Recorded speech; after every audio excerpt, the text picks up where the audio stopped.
Hello friends, उमंग study परिवार के online platform पे आपका बहुत बहुत स्वागत है। ये पेडागोजी से संबंधित महत्वपूर्ण सिद्धांत हैं जिसमें जीन पियाजे और जो यूपी टेट केवीएस डीएसएसपी बहुत सारी टीचिंग से रिलेटेड जितने भी एग्जाम है सभी में एक न एक क्वेश्चन से आता ही रहता है। देखते हैं। देखो, पियाजे ने संज्ञानात्मक विकास का सिद्धांत दिया था। हमारे विचार और तर्क अनुकूल का हिस्सा हैं। जो संज्ञानवाद का विकास के सिद्धांत के अनुसार हमारे विचार और तर्क अनुकूल का हिस्सा हैं। संज्ञानात्मक विकास चरणों में के एक निश्चित क्रम के अनुसरण करता है। जो संज्ञानात्मक विकास है जो एक निश्चित क्रम का अनुसरण करता है। उन्होंने संज्ञानात्मक विकास की 4 अवस्थाएं दी थी। ये कौन कौन सी थी? संवेदी गामक अवस्था, ये जन्म से 2 वर्ष तक होती है। इसे सेंसरी मोटर स्टेज भी बोलते हैं। दूसरी है प्री ऑपरेशनल स्टेज, ये 2 से 7 वर्ष तक होती है। इसे पूर्व संक्रियात्मक अवस्था कहते हैं।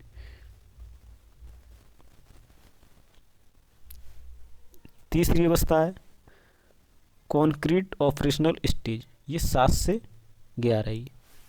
इसे मूर्त संक्रियात्मक अवस्था बोलते हैं। चौथी कौन सी अवस्था है? फॉर्मल ऑपरेशनल स्टेज, ये 11 से प्लस के लिए। इसमें औपचारिक संक्रियात्मक अवस्था बोलते हैं।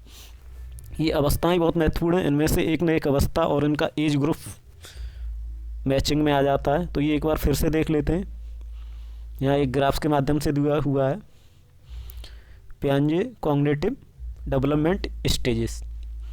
सेंसरी मोटर स्टेज, ये बर्थ से 2 ईयर तक के लिए। प्री ऑपरेशनल 2 से 7 ईयर ओल्ड।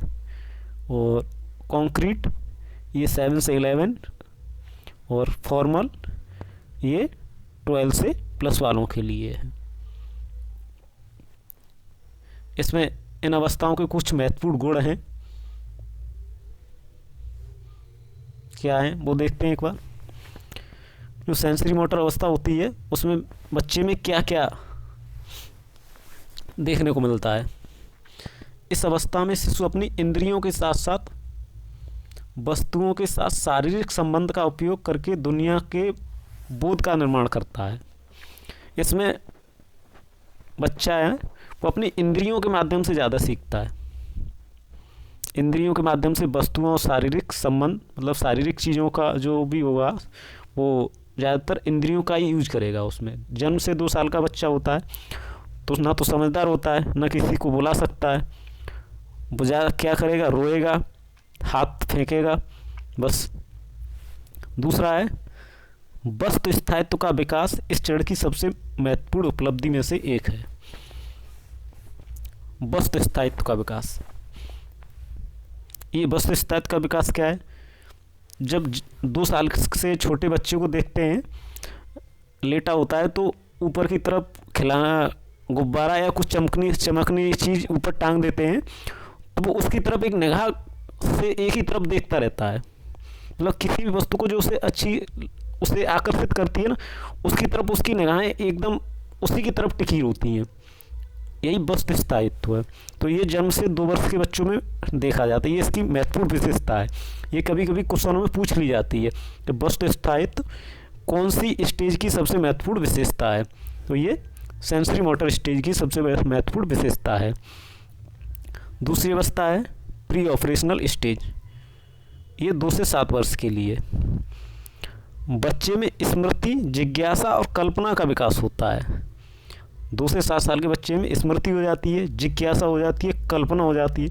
2 से 7 साल का बच्चा क्वेश्चन बहुत करेगा आपसे, ऐसा कैसे हुआ, ऐसा क्यों हुआ, नदी में पानी क्यों नदी में ही क्यों बहता है, और नदी का पानी गंदा क्यों होता है, ये क्या हुआ, यहाँ क्या हुआ। मतलब क्वेश्चन इतनी करेगा तुम्हें परेशान कर देगा।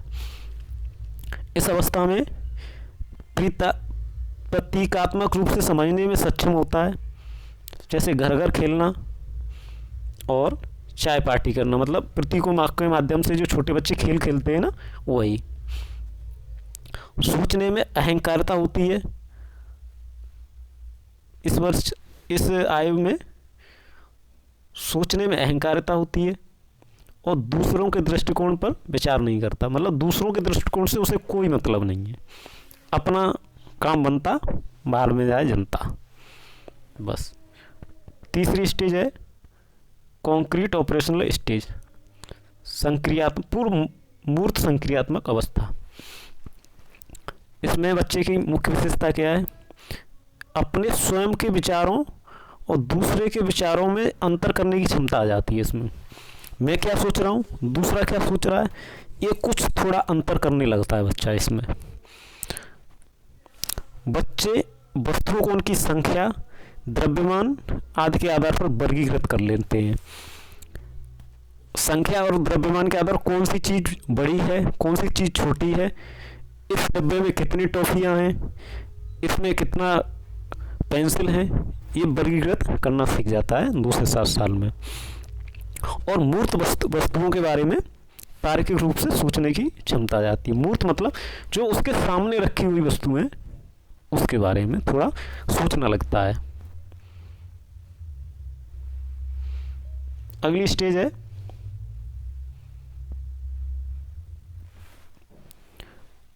Formal operational stage. ये 11 से अधिक या 12 से अधिक वर्ष के लिए है। इसमें क्या है, इसमें सबसे इसकी महत्वपूर्ण विशेषता है अमूर्त वैज्ञानिक चिंतन करने लगता है। मतलब जो उसके सामने जो वस्तु नहीं है ना, उसके बारे में भी वो सोचने लगता है। 12 वर्ष से प्लस बच्चा होता है, उसके सामने कोई चीज़ नहीं है तो उसके बारे में वो तार्किक चिंतन करने लगेगा। मतलब उसके बारे में उस पर कोई अपना व्यू पूछा जाए, क्या पॉइंट ऑफ व्यू है, वो भी बता सकता है। ये इसकी सबसे महत्वपूर्ण विशेषता है। इसका मानसिक क्षमताओं को अधिकतम स्तर तक विकसित किया जा सकता है इस अवस्था में। अमूर्त रूप से सोचने, बहुसंज्ञान समस्या के समाधान करने की क्षमता विकसित हो जाती है। कोई समस्या है उसका अमूर्त रूप से सोचकर इस अवस्था में बच्चा समस्या का समाधान कर सकता है। ये इन चारों अवस्थाओं के गुण थे, विशेषताएं। अगला देखते हैं वाइगोत्स्की का सामाजिक सांस्कृतिक सिद्धांत। ये भी बहुत महत्वपूर्ण है। किसी न किसी टीचिंग के पेपर में 1-2 क्वेश्चन इनसे आना ही आना है, ये मान के चलो। लेव वाइगोत्स्की ने संज्ञानात्मक विकास के एक सिद्धांत को प्रस्ताव दिया जिसे सामाजिक सांस्कृतिक सिद्धांत के रूप में जाना जाता है। जो इनका सिद्धांत है ना, इसे सामाजिक सांस्कृतिक सिद्धांत के रूप में जानते हैं। उनका मानना था कि बच्चा है ना, वो समाज और संस्कृति से सीखता है। बच्चे को सिखाने में समाज और संस्कृति की महत्वपूर्ण भूमिका होती है। वाइगोत्स्की जी मानते थे, लेव वाइगोत्स्की मानते थे, बच्चों को सिखाने में समाज और संस्कृति की महत्वपूर्ण भूमिका होती है। उन्होंने कुछ क्या क्या कहा है बच्चे के बारे में, देखते हैं। सामाजिक सांस्कृतिक विकास के वाइगोत्स्की सिद्धांत में उन्होंने कहा, बच्चे जो कौशल पहले से सीखते हैं वे दूसरों के साथ परस्पर क्रिया से संबंधित होते हैं। जो कौशल बच्चों के सीखते हैं ना, वो दूसरों के परस्पर क्रिया द्वारा सीखते हैं। वे फिर उस जानकारी को प्राप्त करते हैं और उसका अपने भीतर उपयोग करते हैं।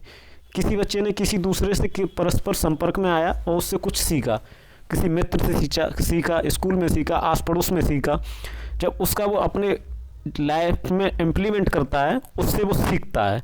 इनका कहने का मतलब ये था, हम अपने समाज से, परिवार से, स्कूल से, आस पड़ोस से जो सीखते हैं वो अपने जीवन में, अपनी लाइफ में उससे क्या क्या सीख रहे हैं, ये इनसे संबंधित है। वाइगोत्स्की के अनुसार बच्चे के अधिगम को प्रभावित करने वाले 3 मुख्य कारक हैं: सामाजिक अंतःक्रिया, संस्कृति और भाषा। सामाजिक अंतःक्रिया, संस्कृति और भाषा।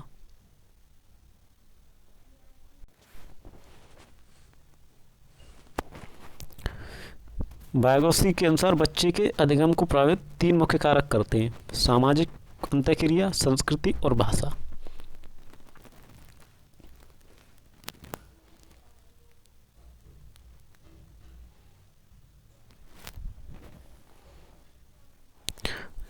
वाइगोत्स्की ने सीखने के दौरान छात्रों को 3 बुनियादी ज़रूरतों का प्रस्ताव रखा था। छात्र सीखता कैसे, उन्होंने 3 चीज़ें बताई थी। एक था जोन ऑफ प्रॉक्सिमल डेवलपमेंट, जिसे ZPD के नाम से जानता है, हिंदी में से निकटवर्ती विकास का क्षेत्र कहते हैं। यह एक व्यक्ति के वास्तविक विकास के स्तर के बीच की खाई है।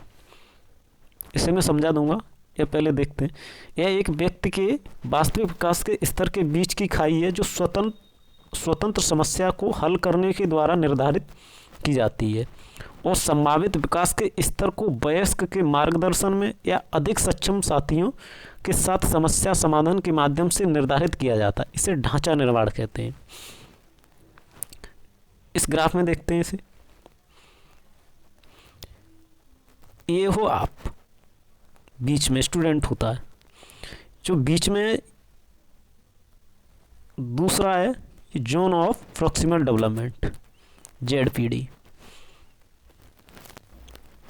जब आप किसी समस्या को सॉल्व कर रहे हैं, जब आप किसी पेपर को देने जाते हैं और आपका करेक्ट 90 नंबर आ रहा है, वो आपको सिलेक्शन के लिए 95 नंबर की ज़रूरत है। 95 नंबर की ज़रूरत है। अब आपने किसी भी माध्यम से, चाहे किसी बुक के माध्यम से, चाहे किसी कोचिंग के माध्यम से, किसी भी माध्यम से आपने 95 नंबर तक आप पहुंच गए। 95 नंबर तक आप पहुंच गए किसी भी माध्यम से। जो 90 और 95 के बीच में जो गैप है ना, 90 और 95 के बीच में गैप, यही जोन ऑफ प्रॉक्सिमल डेवलपमेंट है। समझ में आ गया होगा, मैं समझता हूँ। विकास का क्षेत्र, निकटवर्ती विकास का क्षेत्र यही है। अब इसमें दूसरा होता है स्कैफोल्डिंग। स्कैफोल्डिंग क्या होता है?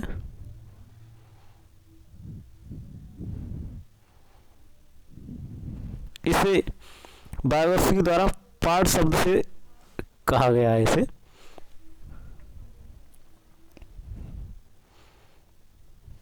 इसमें शिक्षकों, परिवार, दोस्तों आदि द्वारा बच्चों को उनके अधिगम में अस्थायी मदद दी जाती है।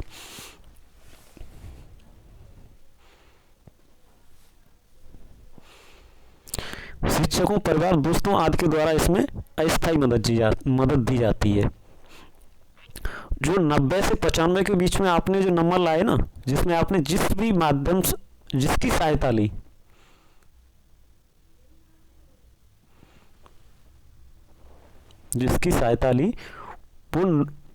वो स्कैफोल्डिंग होगा। चाहे वो कोचिंग हो, चाहे वो ऑनलाइन कोई प्लेटफॉर्म हो। तीसरा है मोर नॉलेजेबल अदर। वाइगोत्स्की ने दूसरे से अधिक जानकार, मोर नॉलेजेबल अदर को भी ऐसे व्यक्ति के रूप में परिभाषित किया है जिसके पास सीखने की तुलना में खासकर किसी विशिष्ट कार्य, अवधारणा, प्रक्रिया के संबंध में बेहतर समझ या उच्च क्षमता का स्तर हो। एम को शिक्षक, माता पिता, अनुशिक्षित, यहाँ तक कि साथी भी हो सकते हैं। देखो, इसकी सबसे वही क्या है कि आपने 90 नंबर आए, 90 नंबर आपकी किसी परीक्षा में आ रहे हैं और 90 से आप 95 नंबर तक का आपको जाना है। 95 पे आपका सिलेक्शन हो रहा है।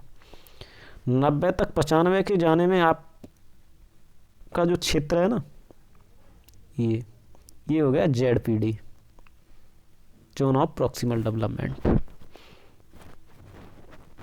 और ये जो हेल्प मिली ना, ये हो गई स्कैफोल्डिंग।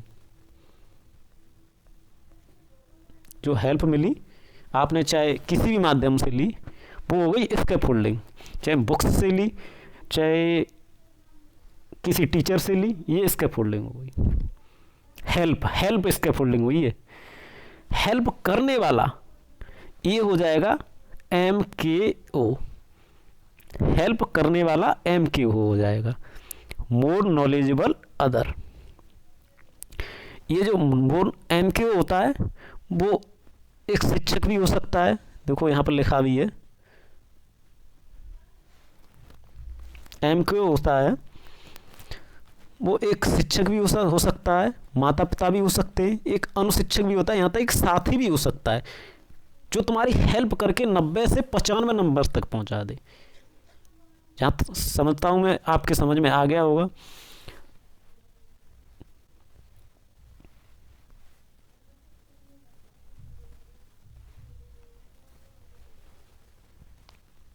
ये दोनों सिद्धांत हैं, बहुत ही इम्पोर्टेंट सिद्धांत हैं।